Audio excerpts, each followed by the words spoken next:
Здравствуйте, дорогие друзья! В интернете о Димаше Кудайбергене много разнообразной информации. Редко встретишь хороший, добротный материал. И приходится долго сидеть и кропотливо работать, набирая новый материал для следующего видео.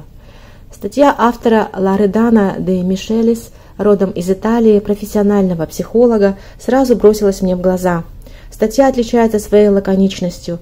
Автор интерпретирует каждый факт через собственное понимание того, что происходит в жизни и деятельности Димаша Кудайбергена, большого артиста, талантливого певца и просто гражданина своей страны.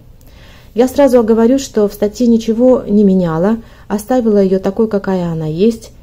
Итак, вы готовы? Тогда начинаем. Только для этого прошу вас подписаться и поставить свой лайк. Статью Лоредано де Мишелис вы можете найти на сайте Dimash Dears Eurasian Fan Club. Статья начинается с высказывания самого Димаша, когда Димаш еще был маленьким. Он выступал на национальном телевидении Казахстана. «Мои мечты не имеют границ. Когда я вырасту, я хочу, чтобы все люди в моей стране гордились тем, что я буду делать». И дальше автор продолжает. Маленький Димаш, бледный и с темными кругами, рассказывает о своем будущем. Вместе с мальчиком постарше у него берут интервью в качестве приза за свои успехи в учебе.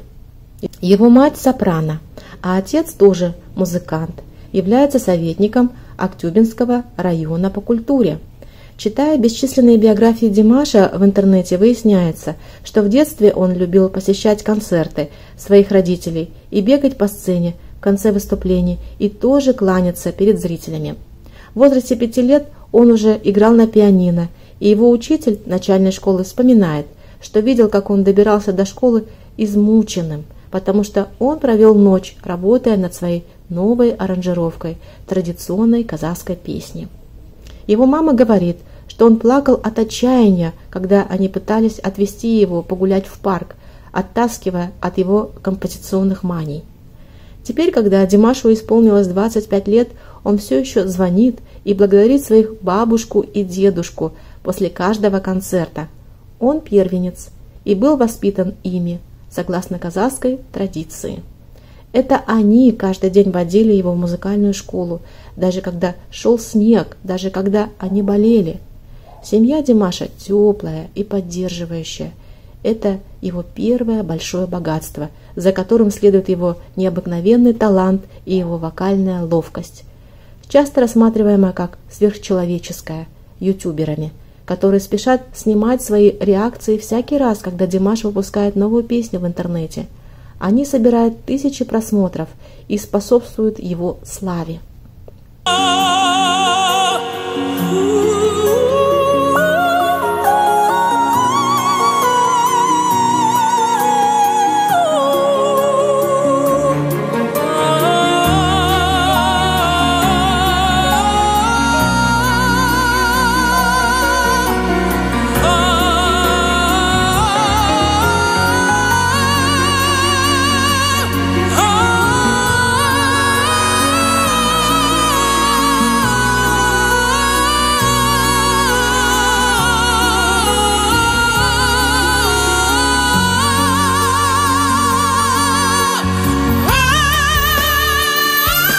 Динмухамед Ханатуллы Кудайберген – это его полное имя, явление. Музыкальное, физическое. У него голосовые связки длиннее, чем обычного. Культурное, социальное и даже политическое. На сцене он, кажется, находится в своей лучшей стихии и демонстрирует обезоруживающую непосредственность. То, как он двигается и выглядит, вдохновляет страсть и доброжелательность одновременно. Он мелодичный, поп-певец, но обогащает свои песни арабскими рифами, мелизмами, оперным пением и другой удивительной вокальной виртуозностью. Обладает редким голосом контртенора, но может петь так же прекрасно и как баритон, тенор или сопрано, с такой силой и контролем почти над 5 октавами, чтобы оставить экспертов безмолвными. Он знает, как сделать голосом все, что угодно. Вокальный фрай, микстовый голос, головной и грудной голос, стаккато, невероятные переходы и любые другие приемы, которые только можно добавить. Это его настоящий голос или это компьютер? У него за плечами более 20 лет ежедневных занятий, поет на 7 языках и умеет контролировать дыхание, так чтобы удержать ноту в течение 20 секунд. Его мать, когда ее спрашивают, как это он делает, пожимает плечами. Должно быть, это были уроки плавания. Он отказался от предложения работать в Национальной опере Астаны, чтобы следовать своему видению музыки. Многие люди были бы рады классифицировать его как просто вокального акробата, но это невозможно. Для любого человека очевидно, что он такой же исключительный артист, как и его голос, и даже самые грэндж-рэперы в конечном итоге влюбляются в него. Одно из многих чудес, которые подвластны Димашу, это умение собрать вместе разных зрителей, любить их и заставить их сдаться. Если у вас есть хоть немного музыкального слуха и вы любите петь, то вам остается только любить его. Он слишком хорош, за пределами зависти, обожаемый и восхитительный. На его концертах с заполненными стадионами от России до Китая люди задаривают его цветами. Он благодарит публику, стоя на коленях на сцене и раскинув руки, называет своих поклонников дорогими и всегда напоминает всем, что они желанные гости в Казахстане. Я помню, что с 5 лет я уже выступал на сцене, и на сцене я себя чувствую как дома, как у себя дома, и совсем раскрепощенно и свободно, потому что я доверяю своим слушателям, слушатели доверяют мне. У нас некая магическая связь. Я с детства мечтал стать артистом, и вот до сих пор мечтаю стать артистом. О возможных вариантах другой профессии я никогда не думал. Прежде всего, быть артистом – это огромное счастье. Это огромное счастье. Счастье – это когда тебя любят. Так захотела Вселенная, я не знаю. Будучи уже известным в своей стране, в 2017 году Димаш присоединился к китайскому телевизионному песенному конкурсу. Он был единственным иностранцем, которого пригласили, и получил 2-е место только потому, что иностранец не мог быть победителем китайского конкурса. Но просмотр его профиля Weibo, это самая популярная социальная сеть в Китае, за несколько месяцев превысила 300 миллионов, а его первый альбом, выставленный на продажу в интернете, стал платиновым за рекордное время в 26 секунд. Изящный, ростом более 6 футов, Димаш на сегодняшний день также является моделью и представителем бесчисленных товаров. Он одевается в очень удивительном стиле, в том числе и на сцене. Кумир девушек, которые гоняются за ним по аэропортам всего мира с букетами цветов в руках. Он красив, но среди всех его черт выделяются глаза и решимость героя манги. Азиат, но не слишком. Немного турецких черт и немного европейских, в меру мусульманин. Димаш – идеальный посол. Министр культуры Китая сказал: молодой иностранец с большими и дружелюбными глазами. Его голос самый красивый и удивительный. Он может выйти за пределы пола, языка и границ. В этом суть музыки. Короче говоря, он сказал самую современную и вдохновленную вещь, которую можно было бы сказать с акцентом на чувства, оставив западный мир без лучших определений. Димаш поблагодарил по-китайски, записал китайскую тематическую песню к Power Rangers, и его фото оказалось на самолетах China Airlines. Некоторые наблюдатели утверждают, что Китай в поисках сотрудничества с западными рынками использует Димаша для создания альянсов с другими азиатскими странами. Если так и есть, то это все равно хороший способ сделать это. Казахстан, в котором Димаш был объявлен послом культуры, лично президентом имеет менее 20 миллионов жителей и входит в число крупнейших экспортеров природных и минеральных ресурсов. Каждый казах должен быть миллионером, а вместо этого оказывается борющимся с коррумпированной посткоммунистической страной с причудливой архитектурой. Китай щедро инвестирует средства в музыкальные телешоу. В 2019 году в программе из 12 эпизодов «Супер Вокал» была показана с намерением возродить оперу и мюзикл. Своего рода идея, которую Италия, все еще парализованная страхом, что Китай скопирует их продукт, никогда бы не сделала, если только бы сама не скопировала ее у другой страны. Были отобраны 36 певцов, которые прошли классическое обучение в престижных школах. Все они были мужчинами, красивыми, очаровательными и талантливыми. Программа имела огромный успех, и Димаш был запрошен в качестве судьи в заключительном эпизоде. Среди певцов в гонке был Аюнга, талант с просторов внутренней Монголии, который теперь стал, среди прочего, представителем Ральфа Лорена. Аюнга или Аянга – внутренняя Монголия. Певец, актер, танцор, модель. Аюнга и двое других китайских певцов, участвовавших в Super Vocal, присоединился к Димашу для исполнения попурри песен группы Queen.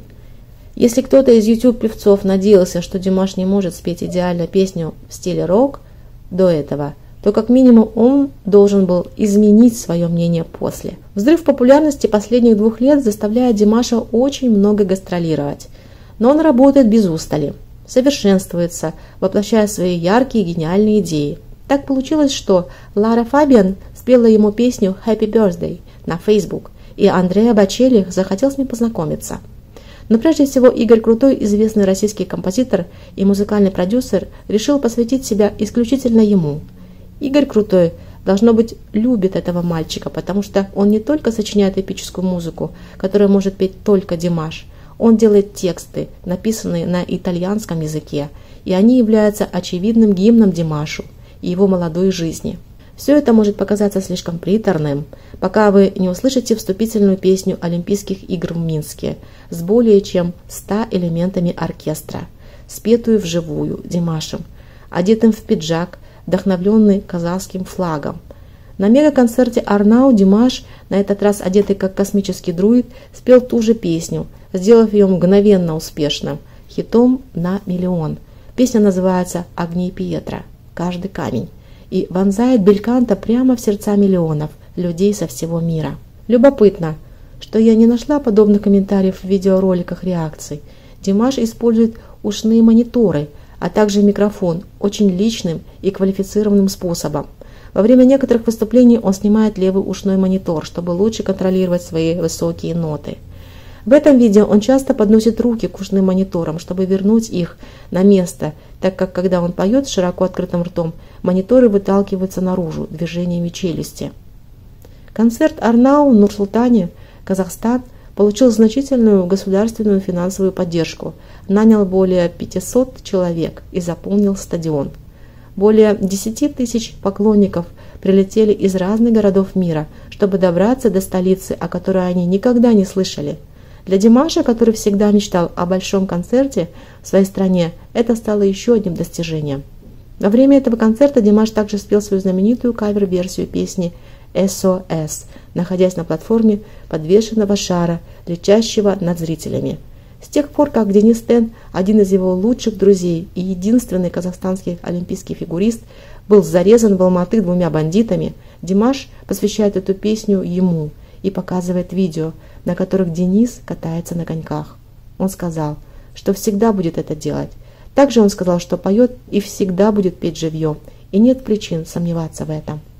Личная жизнь Димаша необычна и удивительна, как и он сам. Девушки бросаются под колеса лимузинов, которые везут его в студию звукозаписи. Но когда ему нужно было снять видео с китайской моделью, он так стеснялся прикасаться к ней, что было смешно. Впрочем, она тоже была застенчива. Азия. Это было также заметно в супервокале, особенности национальных обычаев.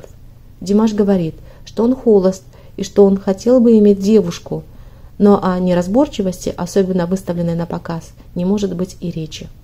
Он отправляется в отпуск в Бодрум со своей семьей и друзьями, которые также являются его командой и которые будут защищать его ценой собственной жизни.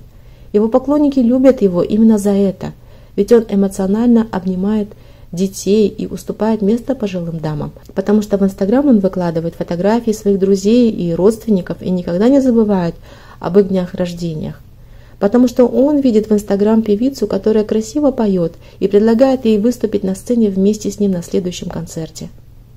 То, что у него большое сердце, хорошо известно, и это тоже заразительно. На его концертах, говорит ютубер, люди любят друг друга, и царит атмосфера радости и братства.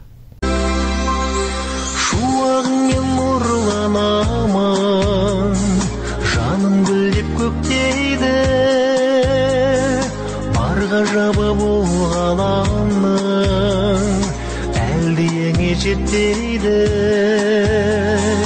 құшағында нұра қылған қымбат қандай қайран гүл мейірімнен шуақ толған пейілінен айналды асылын ашып өмірің бұл жалғыздың өзің ғанасың ең аяулым ардақтың өткен нұрың мәңгі өшпейді санада. В декабре 2019 года Димаш провел концерт в Нью-Йорке. Он привез на Запад новый музыкальный мир вместе с таким самобытным миром ценностей для поп-звезды, чтобы быть революционером. Все это может стать модным, потому что Западу сегодня не хватает смелости и духовности, в то время как он, кажется, приносит их, как очень благотворный носитель. Вот и вся статья, дорогие друзья. Мы просим вас написать ваши комментарии, с чем вы согласны с автором статьи, а с чем нет. Пишите, пожалуйста. Мы всегда с удовольствием читаем все ваши комментарии. Все, дорогие зрители, на этом мы завершаем наше видео. До свидания. До новых встреч. Айтым сәлем қаламқас саған құрбан мал мен бас саған ғана сені ойлап келер көзге ыстық жас.